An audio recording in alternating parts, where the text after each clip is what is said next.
Hey everybody, welcome to Bobby Builds It. Are you tired of using stove butt joints or pocket holes to hold your stuff together?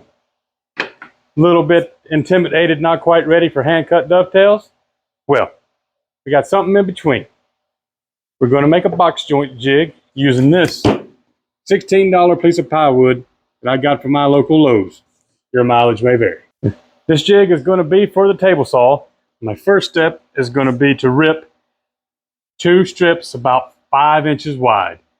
The whole board is 24 inches by 24 inches. I might be a little long in the end for what I need, but I'm going to leave it be now. My idea was to take one of the pieces I just cut and mount it to the miter gauge through these holes. But there's one small problem. Screws that I've got are just entirely too small. Instead, I'm going to bolt it, use a washer and nut. And so what I'll do is countersink on this side and just mount it through that way. And if you need to do this step, just make sure you countersink enough that your bolt, the head of the bolt, is down below the surface, because there is another piece that's going to set on there. Now let's go ahead and check this for square. Not quite there, not the end of the world. Just come over here.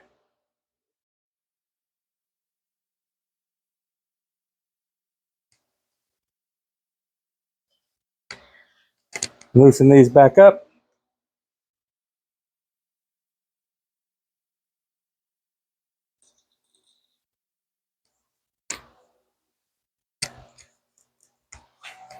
And I've got a shim here. We're just gonna put it in until we're square on the other side and tighten it back down. Watch that you don't push the shim in too far if you need to, and push the bottom out if you're having to correct what I was correcting.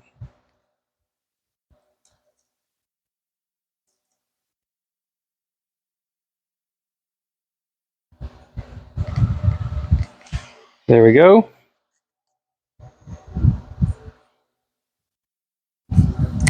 And there we go.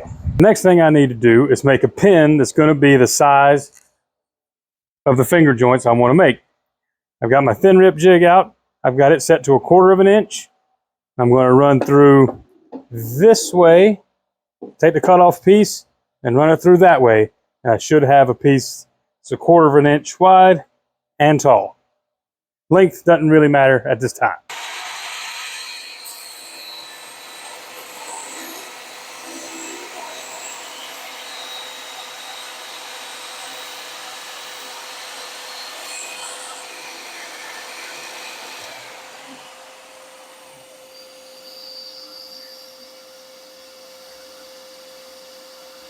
I went ahead and stopped where I did because I was getting kind of nervous about the push stick and that little bitty gap there.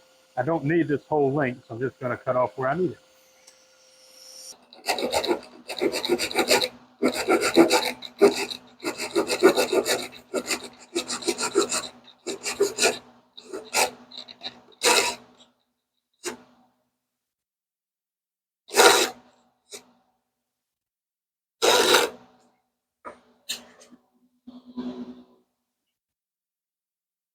I hate that pull saw, but that's all I need. Now I've cut a peg just the size I want the joints to be. This came out to 0.27 inches. I don't know exactly how we got to there. Now I've set the dado stack up for that and set it to the height to match. Now let's do a test cut, see if it works.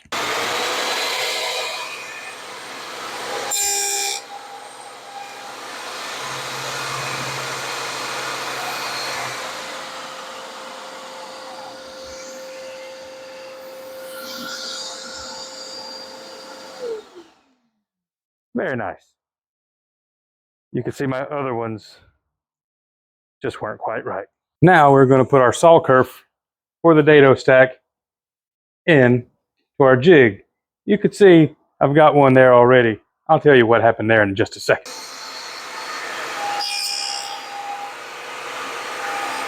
Okay, so where I went wrong earlier was I glued my peg, and it was the wrong size peg anyway, but I glued it to both the front and the back piece. This time, I'm going to take this off and glue it just to the front. Make sure you pick the right notch, and just put your little bit of CA glue in there. Some activator would be nice, but I don't have any. Let's put it in there. Let it set up. Now this is the trickiest part. I don't want to mess with my dado stack again. It's dialed in, but I need to figure out exactly where to set the fence up to make all of my cuts. Because you need a space between the blade and this pin that is the same size as the pin. I'm going to take another cut off piece of that, set it up, and here's why I have two pieces. I'm going to clamp these two together, but now I can move this freely and adjust as I need to. We're going to meet those up. I just added that piece of tape so that my pin doesn't fall in.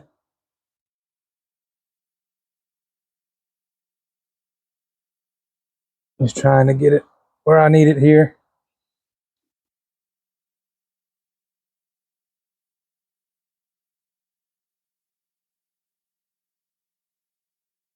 All right, I think we're good, so I'm going to clamp the two pieces back together. Now we're going to take our piece, set it up against the pin, and make a pass.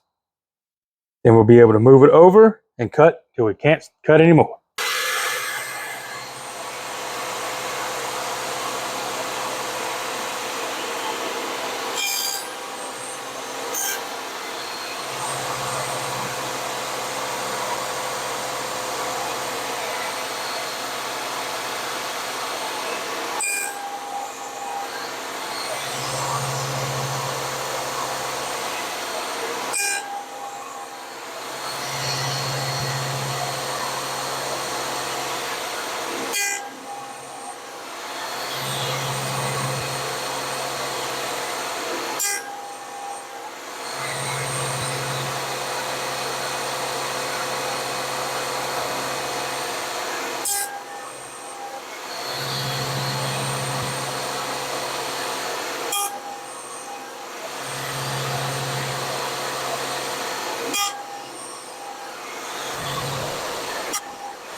All right, I know that lifted up and got messed up, but I wanted to go ahead and keep showing all the cuts anyway.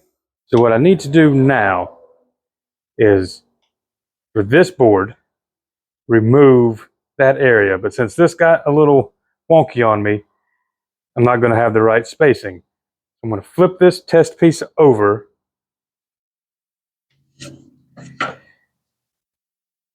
and make the cut here and see if that will give me the spacing that I need. All right, so I had a similar issue over here, but I did it one more time right there, and I think that's going to work good. So you take the board, starts out with that orientation, and you flip it over just like that. And you take your second piece to join it, and you run it through like that. Now, I'm not very confident in holding all this stuff. I'm going to clamp this side down and then make my cuts.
Now, you put your shoulder there on the pin and do the rest of your cuts.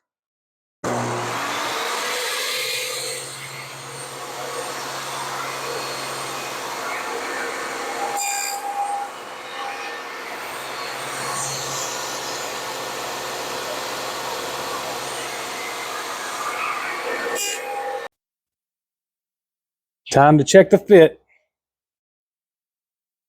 And these pins are just too big. All right, there's a solution for that. What I need to do is take this pin and move it a little closer to the blade, just very, very slightly. And that is why I have these two boards and I haven't fully fastened anything down yet. That is also why you do test cuts. At some point, just when I was trying to learn how to make these, I misunderstood something about how to set the height of the dado stack. So this is obviously wrong. It's not tall enough. The stack, so it is as high as your boards are wide. That's what we're going to try next. All right, let's see.